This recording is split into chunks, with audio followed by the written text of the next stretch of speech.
With just under a week remaining before the final national senior certificate examinations, six schools under Nzhelele East circuit near Louis Trichardt in Limpopo have brought together about 200 learners to prepare them for the final exams. Most of these learners could only manage between level 1 and 2 grades throughout the year. The program concentrates on subjects such as physical sciences and mathematics, amongst others. Learners from schools such as Mphephu High, Dzata Secondary and Mushaathoni High gather every weekend from midday until late at night. So to take this story further, we're going to be joined by the Director for the Foundation for Education and Social Justice Africa, Hendrick Makaneta. Hendrick, good afternoon, and thank you for your time with us here on the SABC. Good afternoon to you and the listeners. So, Hendrick, as we edge closer to examinations by the matriculants for the year of 2023, perhaps we could speak to exam preparedness across various provinces. What are you observing on that front? Well, all indications are that the preparations have been made, and for the first time this year, learners will have to be scanned before they walk into the examination room. And it appears that the department has put in a lot of measures. You know, the pledge has been signed by a wide range of schools where the stakeholders, both the learners and the parents, have committed themselves to ensuring that these exams will be run with integrity and that there will be no incidents of copying. And of course, you know, that all learners will be given an opportunity to write the National Senior Certificate examinations.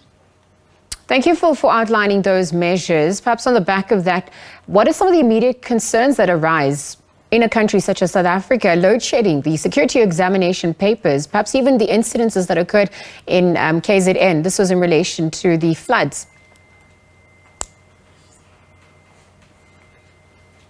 Definitely, the issue of load shedding is a cause for great concern.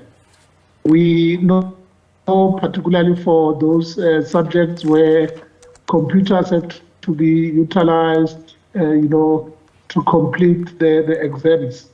But for a broad range of other subjects, it will not be a crisis, since most of these exams are written during the day when it is not dark. And so we don't foresee huge problems in relation to the electricity or the unavailability thereof, except of course for learners who have to study at night.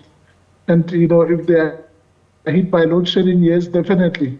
This can impact negatively on the ability of learners to thoroughly prepare themselves for their examinations.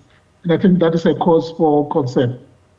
Hendrick, so you've spoken about pledges being signed by schools, also that learners will now be scanned to enter upon writing their NSC exams. I wonder if we could look at some of the other issues, disruptions that might come as a result of when the learners are writing. How is that also going to be mitigated against? Well, there are several invigilators who have been trained, in fact, throughout the country. The invigilators have undergone thorough training to make sure that they're able to deal with any eventualities inside examinations, of course.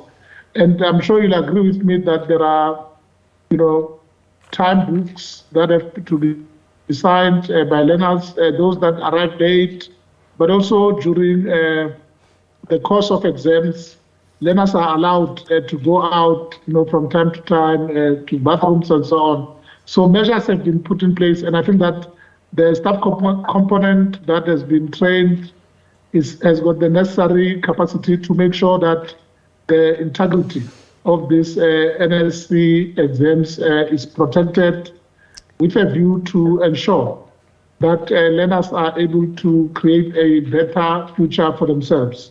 And I must say that there's not been any incidents that have been reported to us as activists in the terrain, in as far as a wide range of particularly public schools are concerned, because that is where normally we experience problems. But generally, as we speak towards exams, there's no challenge that we have received. We think that the department is ready to administer these final exams. What about special provisions for those who've been affected, given the infrastructure that has been affected due to the storms in KwaZulu-Natal? How's that also going to be factored in?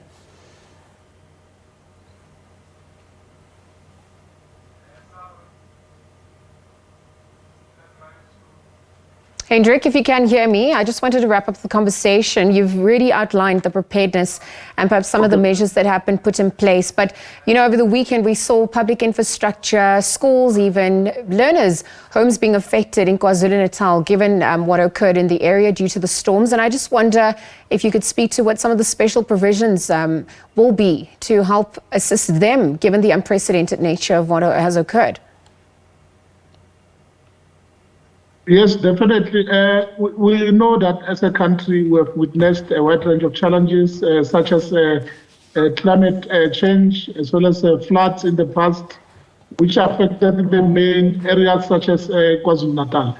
But it appears that government is ready to put alternative measures in place to make sure that where learners are not able to ride in a specific venue, they are sent to the next venue.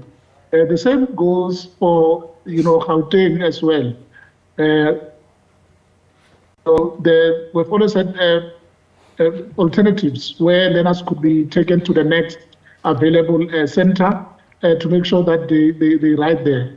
So, as far as the preparedness of government, we think that the government is ready, and the good thing is that the parents have also been present to pledge, to also sign the pledge along with the children to make sure that they are able to uphold this integrity, which is so much needed for the benefit of the country. And we really want to take this opportunity to wish all of them well. I'm talking about our matriculants who will be sitting for these final exams. Hendrick, thank you for your time with us in the SABC for those sentiments. NSC matric exam preparations underway. We're just chatting about the state of readiness. Hendrick Makaneta is from the Foundation for Education and Social Justice Africa, the director there, speaking to those to that which obviously ages closer, and the matriculants will be writing the NSC exams next week.